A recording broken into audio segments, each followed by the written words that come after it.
this and it didn't work. So this is what I was planning all along for you guys to do, is to use your one from Photoshop as a guide. So in that case, what I'm going to do is I'm going to use this as my guide, and I'm going to go ahead and stretch it into the size that I need it to be. All right, so I want this stretched exactly into that gray area. All right, so it didn't get that. There we go. I'm going to stretch it into the gray area. Again, this person put a white frame around it, and that's not going to help them very much. However, what is going to help is they already have where their boxes are going to be for their pictures and where they're going to put their words. Now, this was not approved by me either. I had some changes for them to do, and that's what they're working on at home. So what I'm going to do is I'm going to go back up here, and I'm going to look for frames and shapes. Okay. Now, I'm just going to start with the shapes because most of you don't have any, the frames, because most of you don't have shapes behind this. But I will also show you how to do this. So I'm going to go to image frames and always pick the rectangle, never pick the square, because you can't change the size of the square. It always comes out as a square. And this looks pretty close to a square, but I'm going to go ahead and choose the rectangle first. And I'm just going to lay it over the top of how I designed my design in Photoshop. And then I know that the picture that I put in is going to fit the way I want it to. It's gonna do the dimensions that I want. I'm going to do the same with all of these. So I'm going to drop this one in. And again, this one's pretty much a square, right? But I'm going to go ahead and set it the way I want it. Hello.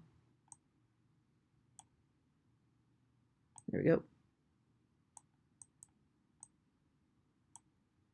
And now I have that one the way I want it. So when I drop in the picture, of, whatever picture you're going to put in there, then it will actually, you can move it around to get it the way you want it in there. And then the same for this one. So I'm going to drop down this.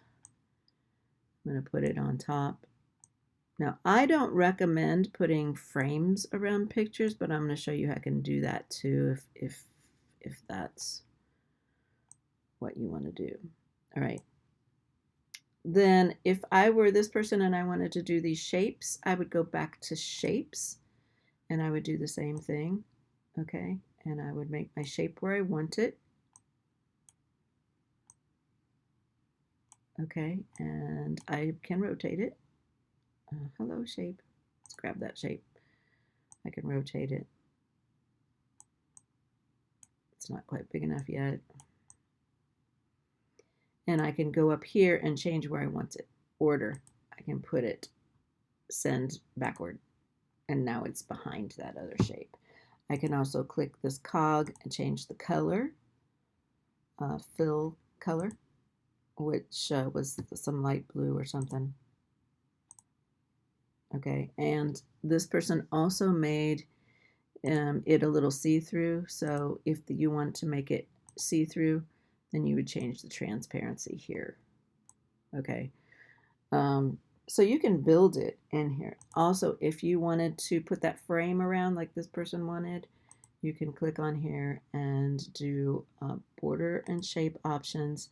You're going to change the border to this, and then you don't do this, it'll make it kind of round, but you're going to make it thicker to get kind of the size they wanted. That's pretty, maybe 3 is about what they had.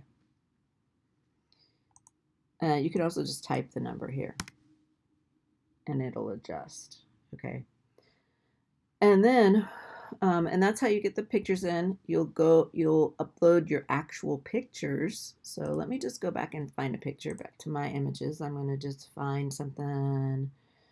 I'll put a soccer picture in there. So here's a soccer picture and I drop it on and it will drop into there. Now let's say I really wanted this person centered a little more. I can double click. I can make him bigger and I can move him around to where I want him. Okay. Notice I click outside the box when I want to place it in there. The other thing is the words. So I will go back up to the top and I'll show you the words in the next video.